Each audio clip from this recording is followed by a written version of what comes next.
이스라엘 백성들은 40년 동안 만나라는 광야의 양식을 먹었습니다.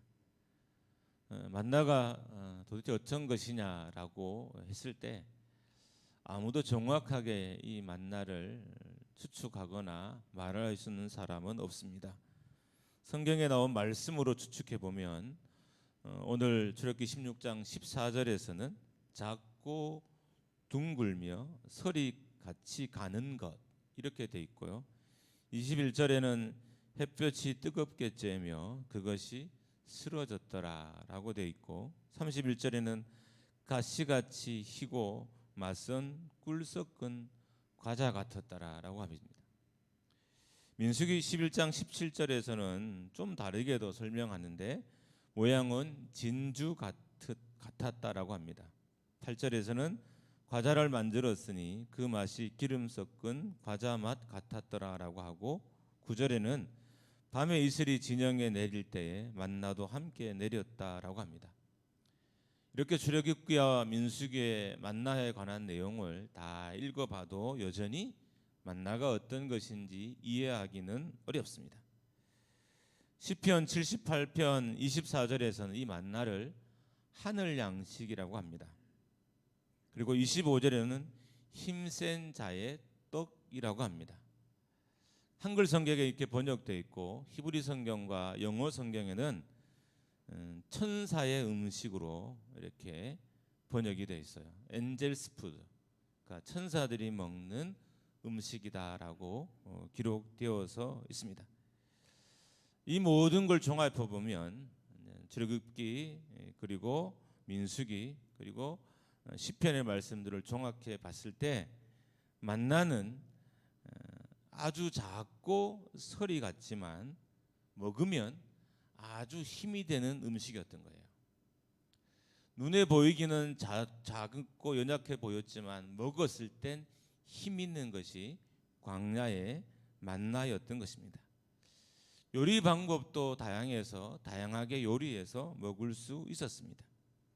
종합하면 이런 거죠. 하나님은 40년 동안 이스라엘 백성들을 광야에서 천사의 음식으로 먹이셨는데 힘센 자의 떡으로 먹이셨는데 하늘 양식으로 먹으셨는데 그것이 눈에 보이기는 작고 힘없어 보여도 먹으면 힘이 되는 광야의 고난과 역경을 이겨낼 수 있는 음식이었다. 이렇게 우리가 이해하면 되겠습니다. 하나님이 광야라고 해서 이스라엘 백성들에게 대충 음식을 주신 것이 아니라 그냥 거칠거칠한 그러니까 아무나 쉽게 접할 수 있는 음식을 주신 것이 아니라 최고의 양식을 광야에서 주셨다는 것을 우리가 알 수 있습니다. 만나는 인간의 상상을 뛰어넘는 양식입니다. 그래서 민수기와 또 출애굽기 시편에 기록되어 있지만 이것이 진짜 어떤 모양인지는 우리가 다 알 수 없습니다. 어떤 학자는 식물성이지만 동물성도 함께 지닌 완전 식품이었을 것이다. 그래서 이것을 먹으면 보기엔 하찮아 보여도 먹으면 아주 힘이 되는 광야의 웬만한 역경은 다 이겨낼 수 있는 에너지가 그 속에 다 들어있다라고 합니다. 하나님은 이 만나로 광야에서 무려 40년 동안 이스라엘 백성들을 먹이셨습니다. 하나님과 그 백성과의 관계에 있어서 의미 없는 것은 존재할 수 없어요. 하나님 우리에게 주신 것 그리고 우리가 하나님이 행한 것 이것들은 절대 의미 없는 것이 없을 수 없다는 겁니다. 그렇다면 40년 동안 이스라엘 백성들이 광야에서 먹은 이 만나는 그 만나에서 의미를 찾고 그 만나에 우리의 영적인 의미를 두기에는 충분하다는 것입니다. 만나를 40년 동안 먹었기 때문에 만나에는 많은 의미, 특히 영적인 의미, 신앙의 원리들이 다 담겨 있다는 것입니다. 예를 든다면 친구를 40년 동안 사귀었어요. 그런데 가끔 만나는 친구가 아니라 일주일에 한 번 아니면 한 달에 한 번 이상씩 40년을 만난 친구라면 이 사람들이 말하는 친구 관계, 우애에 대한 이야기는 반드시 들을 필요가 있는 거예요. 왜냐하면 40년이라는 시간만으로도 충분히 의미를 부여할 수 있기 때문입니다. 어떤 사람이 40년 동안 매일 운동을 했어요. 가끔 운동을 하는 것이 아니라 매일 아침 운동을 했다면 이 사람이 말하는 건강에 대해서는 우리가 귀를 기울여야 하는 것입니다. 그렇듯 이스라엘 백성들이 40년 동안 먹은 이 만나는 우리가 귀를 기울여야 되는 공간이에요. 곳이에요. 물품이에요. 따지고 보면 식품이에요. 그 안에 영적인 의미와 하나님의 사랑과 하나님의 섭리들이 많이 담겨 있기 때문에 성도라면 반드시 귀를 기울이고 이것이 무슨 의미일까? 어떤 의미일까라고 잘 살펴봐야 하는 것이 만나라는 의미입니다. 양식입니다. 그런 의미에서 40년 동안 이스라엘 백성들이 먹은 만나는 큰 의미를 지닙니다. 이스라엘 백성들에게만 큰 의미가 있는 것이 아니라 광야 같은 삶을 사는 여러분과 저에게도 큰 의미가 되는 것이 만나입니다. 특별히 코로나 팬데믹 시대를 살아가는 여러분과 저에게 만나는 큰 의미를 부여해 줍니다. 저에게서 코로나는 처음에는 그렇게 힘든 것이 아니었어요. 크게 걱정도 되지도 않고 크게 염려도 되지도 않고 그리고 크게 어렵지도 않았어요. 이게 이제 2년이라는 시간이 다가오니까 다른 관점에서 자꾸 접근이 되는 거예요. 그래서 저에게도 최근에는 불안도 또 염려도 생기더라고요. 그러면서 이전엔 제가 성도들을 잘 이해하지는 못했어요. 왜냐하면 저에겐 그런 불안이 없었으니까. 그런 염려도 크게 없었고 걱정도 크게 없었어요. 왜냐하면 시간이 지나면 지나갈 것이고 하나님이 여전히 살아계시니까 우리를 교회도 회복시키고 성도도 다 회복시켜서 이전보다 오히려 더 나은 모습으로 우리 가운데 일하실 거다라는 확신이 있었는데 이제 2년 차에 거의 가까워지면서 저도 약간의 마음에 힘듦이 생기더라고요. 그런 의미에서 제가 이 말씀을 좀 더 의미 있게 뜻깊게 잘 살필 수 있었던 것입니다. 먼저 하나님은 이스라엘 백성들이 40년 동안 먹은 만나에 대해서 어떻게 여기기를 바라셨을까? 어떻게 취급하기를 바라셨을까요?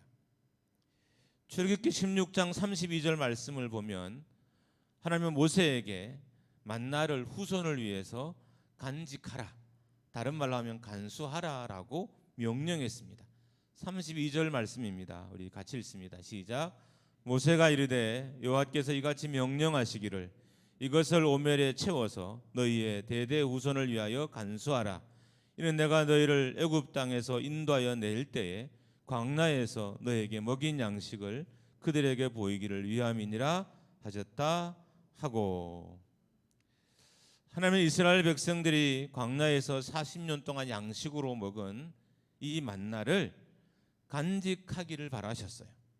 그래서 33절 말씀처럼 만나를 담은 항아리를 하나님 앞에 증거판 앞에 두라라고 명령하셨던 것입니다.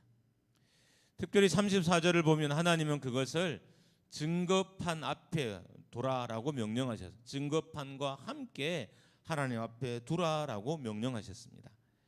이 증거판은 십계명 돌판을 의미하는 거예요.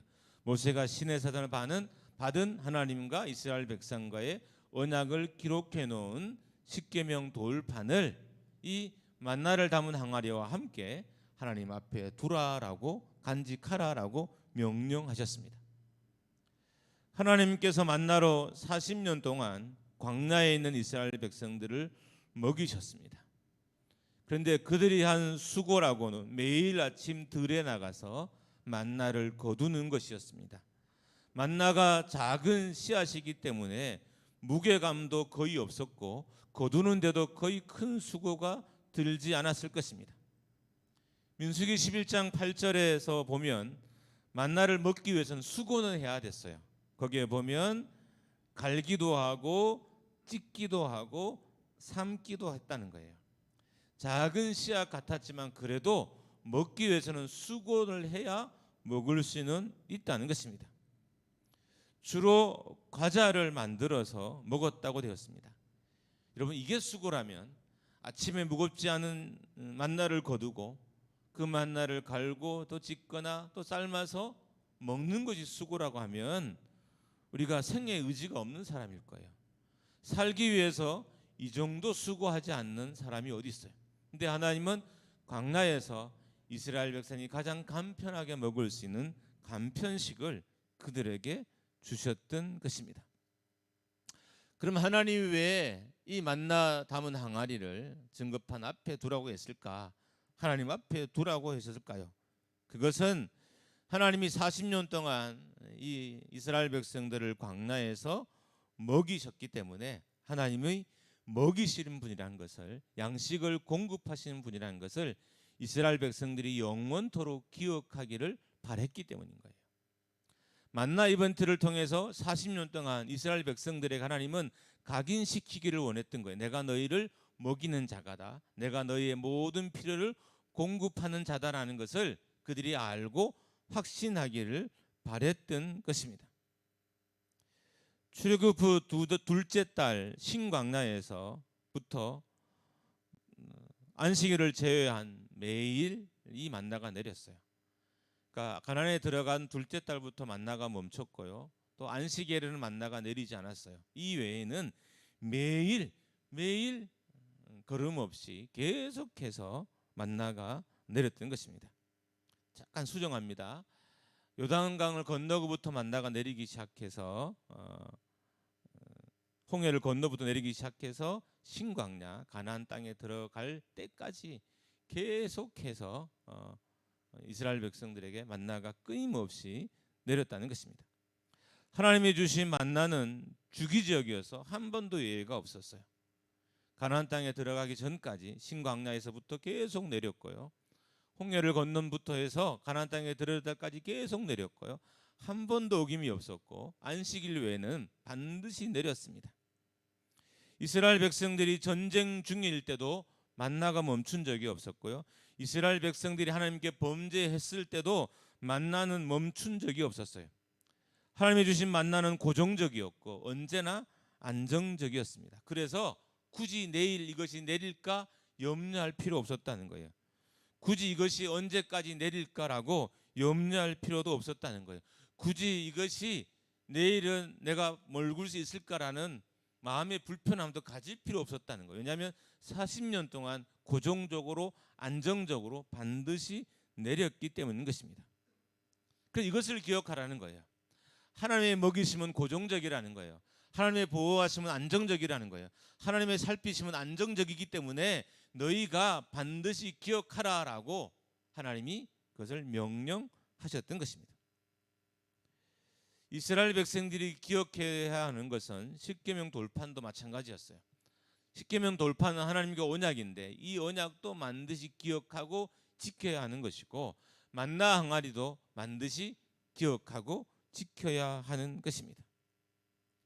이스라엘 백성들이 가나안 땅에 들어갔을 때 하나님의 백성으로 승리하는 삶을 살기 위해서 반드시 기억해야 하는 것이, 반드시 지켜야 하는 것이 십계명 언약이고 그리고 만나 항아리의 의미였습니다. 이런 거죠. 만나 항아리를 하나님께 갈 때마다 보면서 하나님은 나를 먹이시는 분, 나를 안정적으로 먹이시고 나를 고정적으로 먹이시고 한 번도 불안함 없이 나를 이끄시는 분인 것을 가나안 땅에서 믿고 살아라, 확신하고 살아라라는 메시지를 계속해서 매일매일 만나 항해를 통해서 이스라엘 백성들에게 허락하셨던 것입니다. 만나가 말하는 광야 40년은 이스라엘 백성들이 기억해야 하는 시간인 거예요. 광야의 삶은 힘들고 어려웠지만 이스라엘 백성들이 절대로 잊으면 안 되는 시간이었어요. 그래서 그 시간들을 정확하게 기억할 것을 이 만나 항해를 통해서 하나님이 명령하고 계신 것입니다. 그래서 볼 수 있도록, 누구나 다 볼 수 있도록 증거판 옆에 두고 보게 하셨던 것입니다. 광야는 연단의 시간이었습니다. 광야는 메마름의 시간이었습니다.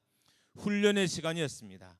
고난의 시간이었지만 기억해야 하는 시간이에요. 그래야 하나님께 순종하기 때문입니다.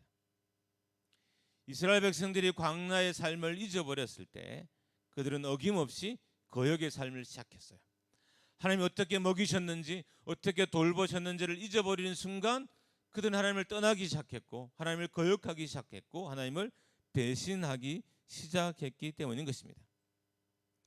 하나님 이스라엘 백성들이 어떤 일이 있어도 하나님 먹이시는 분이시고 하나님 살피시는 분이시고 하나님 입히시는 분이시라는 것을 기억하기를 원하셨습니다.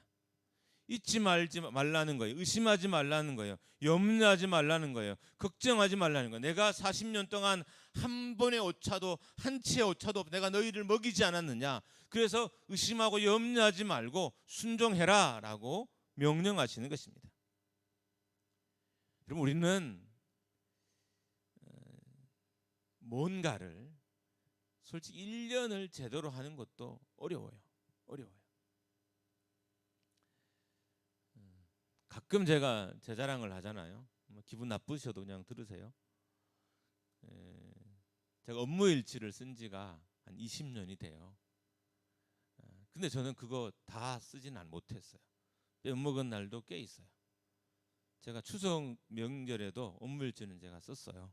써서 명절에 뭐 했는지를 다 기록은 해놨어요. 근데 20년 돌아보면 저는 정말 충실하게 써왔다고 생각했는데 그래도 빈 공간이 꽤 있더라고요. 쓰지 않은 공간이. 사람은 이렇게 허술해요. 여러분 제가 20년 동안 업무일지를 썼다면 제가 지독스러운 성격은 맞아요. 제 한 구석에 반드시 아주 독함이 있을 거예요. 지독함도 있을 거예요. 못됨도 있을 거예요. 왜 사람이 정상적으로 어떻게 20년 동안 업무일지를 매일 써요? 못 써요 잘. 그런 나도 고정적이지도 않고요. 안 쓸 때도 있고요. 넘어갈 때도 있었어요. 잊어버릴 때도 있었어요. 근데 하나님은 광야의 40년 동안 업무일지도 아니고요. 그 200만 대군을 먹인 일을 한 번도 쉬지 않았다. 이걸 기억하라는 거예요. 내가 너에게 광야의 삶을 살 때 내가 한 번도 너희를 먹이지 않은 적이 없었다. 이것을 반드시 기억하고 마음에 새기며 살아라. 결코 잊어버린 일이 없어야 한다라고 하나님께서 이스라엘 백성들에게 말씀하고 계신 것입니다. 하나님이 기필코 먹일 거니까 걱정하지 말라는 거예요. 너에게 염려가 있느냐? 내가 기필코 반드시 너희들 먹일 것이니까 염려하지 말라는 거예요. 너에게 어려움이 있느냐? 내가 반드시 해결할 거니까 염려하지 말라는 거예요.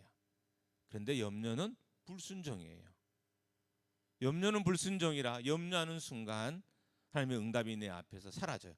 근심하는 순간 사라져요. 걱정하는 순간 사라져요. 그래서 염려하지 말고 순종해야 하는 겁니다. 두 번째로 만나는 하루에 한 오멜씩만 거두어야 했습니다. 오멜은 측량의 기준이에요. 그래서 우리나라 환산으로 하면 한 2.3리터 정도 되는 분량이 한 오멜입니다. 욕심을 내어서 이 만나를 초과로 거두어도 그리고 좀 느슨하게 거둬서 많이 못 거둬도 다 거두고 나면 이것이 다 공평하게 됐다는 거예요. 사람이 다 욕심이 다르잖아요. 욕심이 많은 사람이 있고 적은 사람이 있어요. 욕심이 많은 사람은 지독스럽게 욕심이 많아요. 다 가지고도 또 가지려고 하는 게 욕심이고요. 욕심이 없는 사람은 아무것도 없는데 마음은 느긋하고 평안해요. 이스라엘 백성들 중에 200만 중에 이런 사람이 없었을까요? 당연히 있었겠죠. 그러니까 어떤 사람은 만나를 거두면 많이 거두고 어떤 사람은 그냥 조금만 거두는 거예요. 그렇게 거둬도 결국 거두고 난 이후에는 모든 것이 다 공평했다는 거예요. 18절에 보면 먹을 만큼만 거두었더라. 욕심을 내어도 결과적으로 먹을 만큼만 자기 손에 있게 하셨고 덜 거두어도 결국 먹은 만큼만 그 손에 있게 하셨던 것입니다. 이 계산법은 어디도 없었던 거예요. 많이 거두는데 그게 공평하게 남은 적이 한 번도 우리의 생에 있었던 아니요, 많이 거두면 많이 남는 거예요. 적게 거뒀는데 많이 거둔 것처럼 내 안에 부족한 것이 보충되어서 내 삶이 남은 적이 없나요? 없었어요. 근데 광야에서 하나님께서 그렇게 먹이셨다는 거예요. 많이 거둬도 공평하게 하셔서 하루분만 거두게 하셨고 적게 거둬도 공평하게 하셔서 하루분만 되게 다시 채워주셨다는 의미인 것입니다. 어디서도 들어본 적이 없고 인간의 생각으로는 이해할 수도 없는 하나님의 계산이었습니다. 불순종하고 거둔 것을 아껴 다음 날 위에 보관하게 되면 벌레가 먹어 다음 날에 먹을 수 없게 됐다는 겁니다. 이런 거죠. 한 오멜씩 공평하게 하셨잖아요. 그 한 오매를 다 먹지 않고 일부를 남겼어요. 내일 내가 배가 고프니까 좀 더 먹어야 되겠지. 내일 내가 뭔가 일을 더 하니까 좀 더 먹어야지라고 남겼다는 거예요. 남기면 여지없이 남긴 그것은 그 다음날 먹지 못하도록 벌레가 나고 다 냄새가 나게 되었다는 것입니다.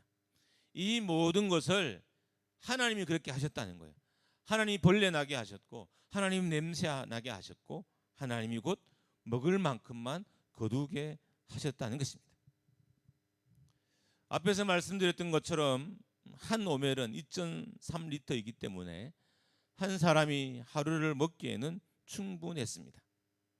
순종하지 않고 다음 날을 위해 남겨두었을 때 벌레가 나고 냄새 나게 하신 것은 하나님의 자녀로서 순종이 얼마나 중요하고 필요한 항목인지 가르치기 위함인 거예요. 이 만나를 통해 하나님은 무려 40년 동안 순종을 이스라엘 백성들에게 가르쳤던 거예요. 자, 그렇게 보면 이스라엘 백성들이 애굽 땅에서 노예로 있었잖아요. 어떤 사람은 노예가 아닐 수 있다, 훨씬 더 자유로운 신분일 수 있다라고 말하지만 어떻든 그들이 한 것은 라암새성을 쌓는 것이었기 때문에 노예 역할을 한 것은 분명해요. 그리고 채찍질을 맞았다면 이 사건을 봤을 때 그런 사람은 노예밖에 없었을 거예요. 물론 노예로 40년을 살면 사람이 어떻게 돼요? 순종적이 되죠. 40년이죠. 애굽에 긴 400년을 살았으니까 순종적이 되는 거죠. 누구나 다 순종적이 돼요. 근데 그 순종과 하나님께 순종하는 건 다른 거예요. 이미 긴 시간 동안 태어날 때부터 노예했던 사람들이 가지고 있는 이 순종의 태도와 하나님께 순종하는 건 다른 거예요. 사람이 세상에서 순둥순둥해서 잘 순종하는 그 순종과 하나님께 순종하는 건 완전히 다르다는 개념인 거예요.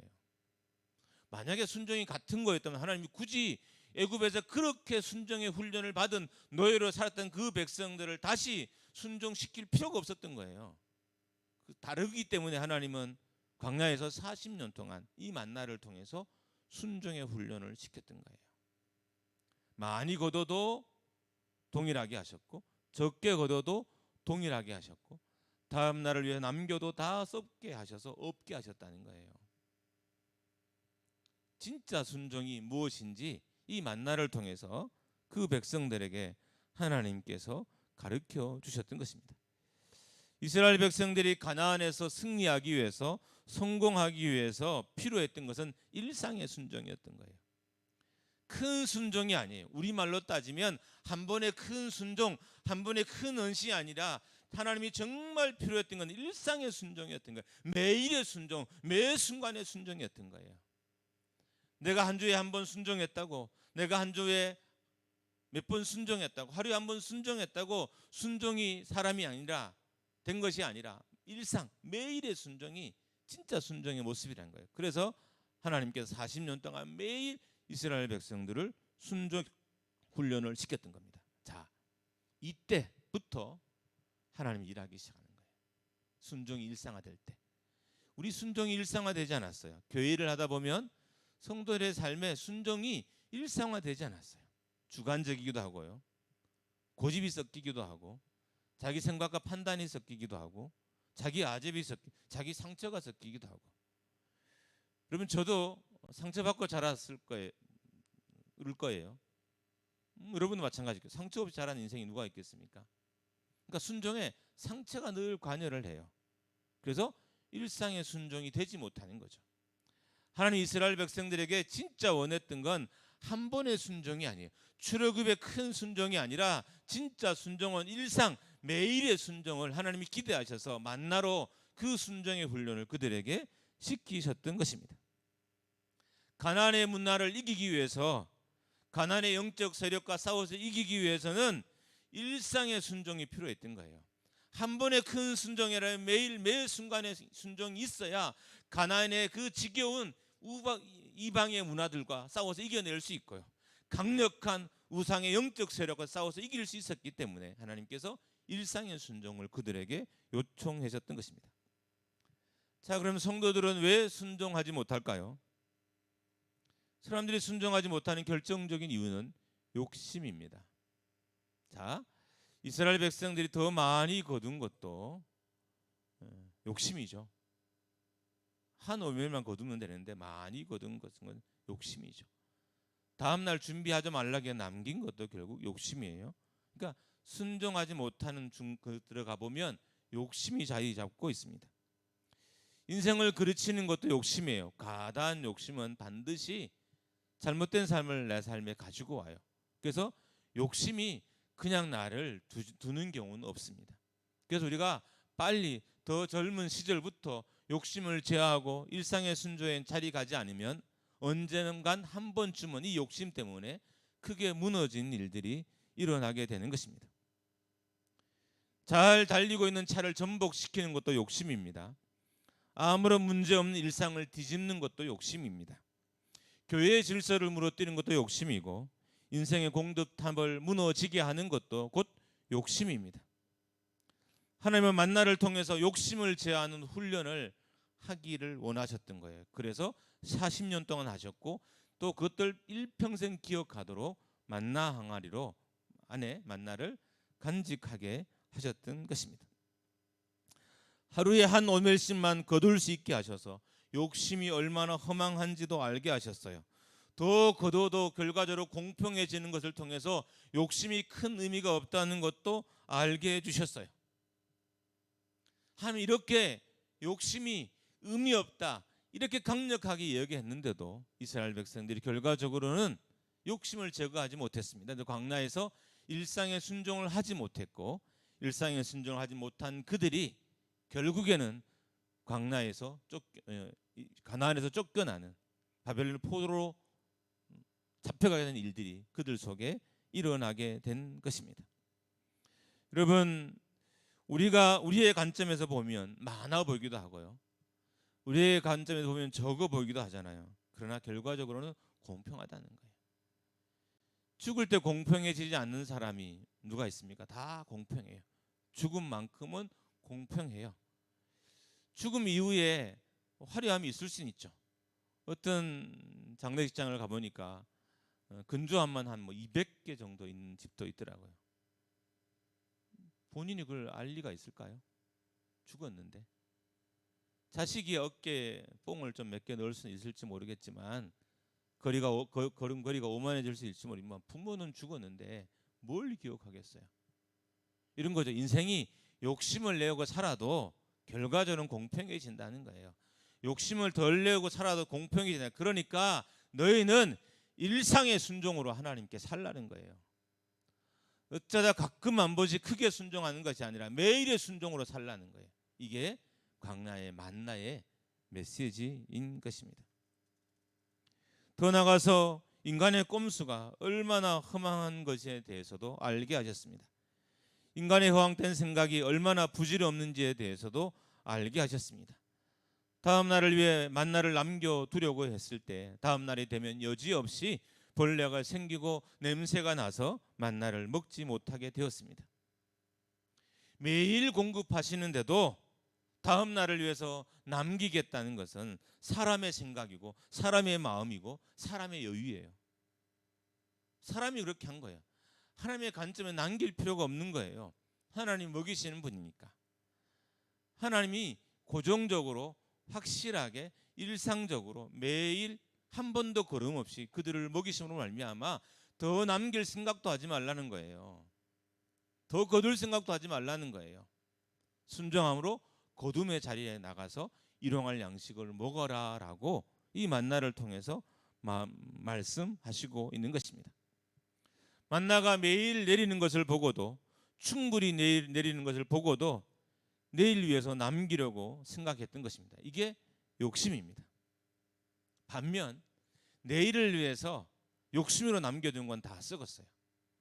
안식일을 위해서 안식일 전날 거둔 것은 안식일이 되어도 썩는 일이 없었어요. 그건 순종이거든요.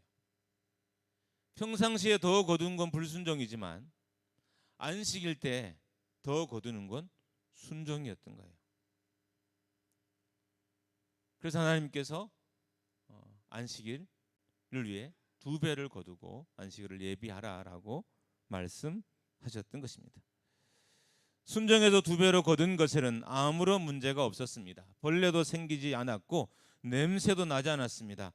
2배로 거둬도 순정해서 거둔 것은 아무런 문제가 없었던 거예요. 이게 순종이라는 거예요. 결국 너희가 광야를 통해 배워야 할 것은 순종이라는 거예요. 자, 코로나라는 2년의 긴 광야를 우리가 거쳐오고 있어요. 여러분, 우리 마음이 다 메말라졌어요. 지금 마음이 여유 있는 사람이 아무도 없어요. 목회자들 만나보면 이제 한계치가 다 도달에 와 있더라고요. 성도들도 이제 한계치가 다 도달에 와 있어요. 여유 있는 사람이 아무도 없어요.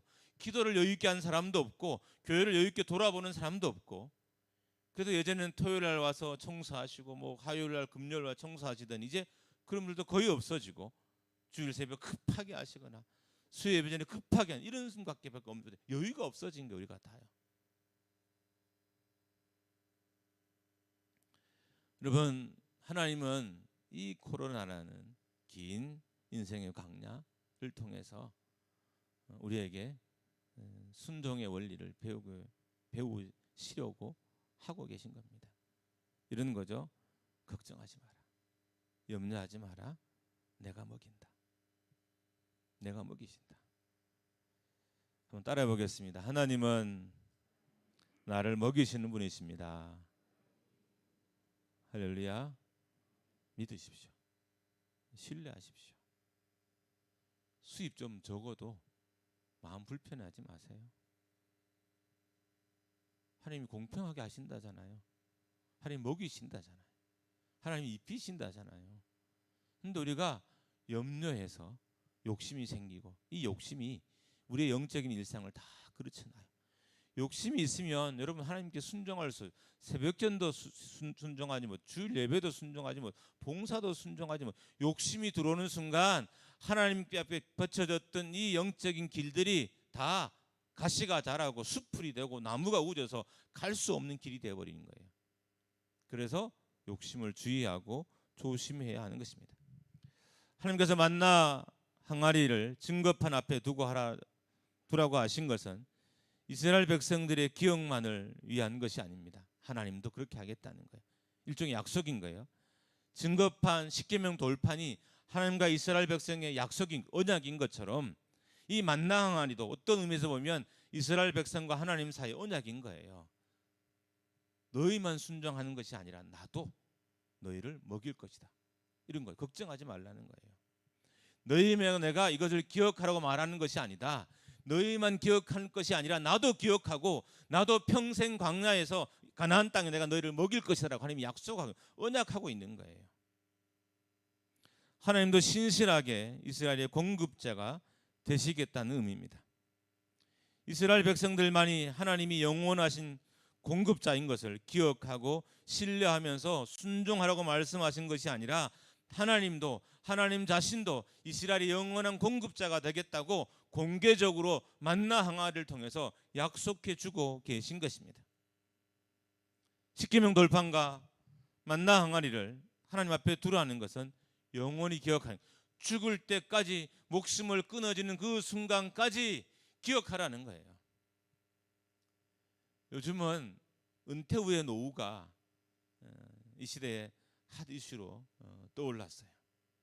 그래서 목회자들도 모이면 노후를 어떻게 준비할까에 대한 생각들이 정말 많고 그 이야기로 대화의 많은 부분을 차지해요. 아마 성도들도 비슷하지 않겠습니까? 같은 시대의 사람이니까.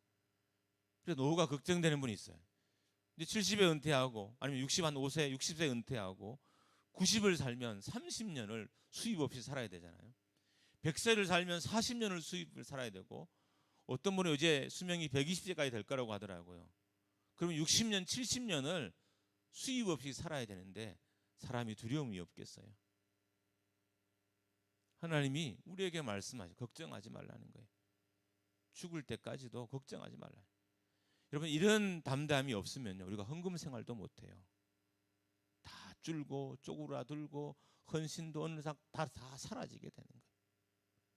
그리고 믿음의 승리는 영원한 그냥 소망이 되고 우리 앞에서는 이렇게 사라지게 되는 것입니다.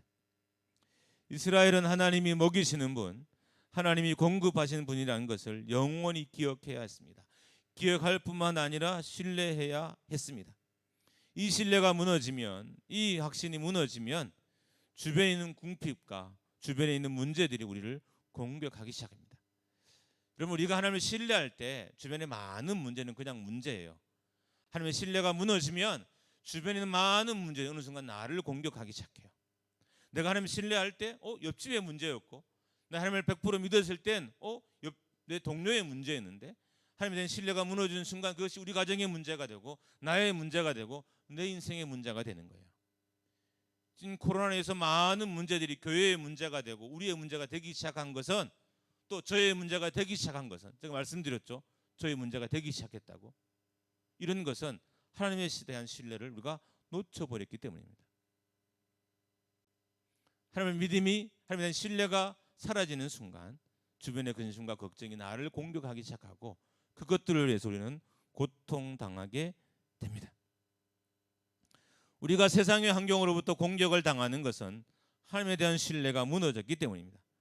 하나님이 이스라엘을 먹이셨다는 것은, 하나님이 이스라엘의 보호자셨다는 것은, 하나님이 이스라엘의 공급자라는 것은, 이 신뢰가 무너지면, 이 신뢰가 깨어질 때 이스라엘은 고통스러웠어요.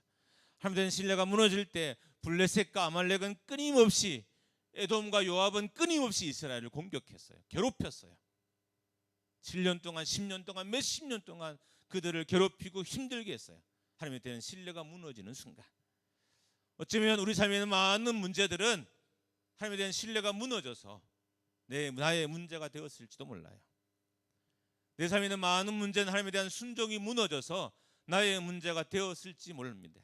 그런 의미에서 우리는 다시 하나님이 이스라엘 백성들에게 만나 하나를 두고, 내가 너희를 공급하는 이다, 내가 너를 먹이는 이다, 내가 너를 보호하는 이다는 이 말씀을 우리에게 듣게 하시고, 우리도 이스라엘 백성들처럼 순종의 삶을 살라라고 명령하는 것입니다. 우리가 신뢰하면 하나님은 매일 우리를 먹이시는 분으로 우리 가운데 일할 것입니다. 우리가 하나님을 신뢰하면 순간순간 나를 보호하시는 분으로 내 가운데 역사하실 것입니다. 내가 하나님을 신뢰하지 않으면 하나님은 일상과 나와 함께 하시거나 일상의 나를 돌보는 자리에서는 멀리 계실지도 몰라요. 진짜 우리에게 필요한 건 이제 일상의 순종입니다. 매 순간의 순종입니다. 주일에 한번 이 순간 순종의 자리에 나왔다고 여러분 마음에 힘 있고 용기 있게 돌아가지 마시고, 일상이 순종이지 않는 것에 대해서, 내가 왜 그렇게 살았을까에 대해서 고민을 해봐야 됩니다. 내가 아침에 일어났을 때부터 잠잘 때까지 내가 과연 일상을 하나님께 순종하고 살았는지, 매 순간을 주님을 의지하며 살았는지, 매 순간 주님이 나의 공급자인 것을 확신하며 살았는지를 우리가 잘 살펴야 됩니다. 그럴 때 하나님께서 언약을 기억하시고 다시 우리의 공급자가 되실 것입니다. 오늘 이후 하나님에 대한 신뢰를 회복하시기를 주님의 이름으로 축원합니다. 오늘 하나님에 대한 순종을 회복하시기를 주님의 이름으로 축복합니다. 다시 하나님이 신실하게 일하실 것입니다. 다시 하나님 여러분과 함께 하실 것입니다. 걱정하지 마십시오. 여러분 남은 생에 은퇴하시고 50년, 60년 하나님 먹이실 거예요. 왜 아멘 안 하세요? 하나님 먹이실 거예요. 걱정하지 마세요. 그 대신 무엇을 하며 살까 고민하세요. 저는 은퇴 후에 10년 동안 반드시 목회 더 한다 그랬죠. 이 교회에서 담임 더 한단 말이 아니니까 막 얼굴 찡그렇게 하지 마세요. 섬을 가든 아니면 북한 인근의 연변을 가든 아니면 아프리카를 가든 어디를 가서 저는 반드시 10년을 또 할 거예요. 이게 진짜 하나님께 순종한 노후라는 사실을 하나님 몇 년 전부터 정말 깨닫게 해주셨어요. 그래, 나의 노후도 순종으로 살자. 만약에 하나님이 저희 건강을 더 주셔서 80 이후까지 건강 주시면 그게 연장이 되겠죠. 하나님 저를 너무 사랑해서 90 이후까지 또 건강 주시면 그게 또 연장이 될 거예요. 주님 앞에 갈 때까지 주님 일을 하다가 죽는 게 최고의 영광인 겁니다. 여러분 오늘부터 다시, 제가 보기엔 여러분은 원래 순종 잘하셨던 분이에요. 제가 보기엔 여러분은 언젠가는 정말 열심히 순종하셨던 분이고, 제가 보기엔 여러분은 언젠간 큰 은혜를 받으셨던 분이고, 제가 보기엔 여러분은 언젠간 하나님께 하나님 내가 평생 주를 위해 살겠으나 맹세했던 분이고, 제가 보기엔 여러분은 언젠간 직분자가 되면서 장로가 안수자 권사가 되면서 하나님 내가 주를 위해 살겠습니다 헌신하게 된다고 맹세했던 분들이에요. 그러면 여러분 다시 시작할 수 있습니다. 다시 시작하셔서 이 광야 같은 코로나를 믿음으로 잘 이겨내기를 주님으로 축복합니다.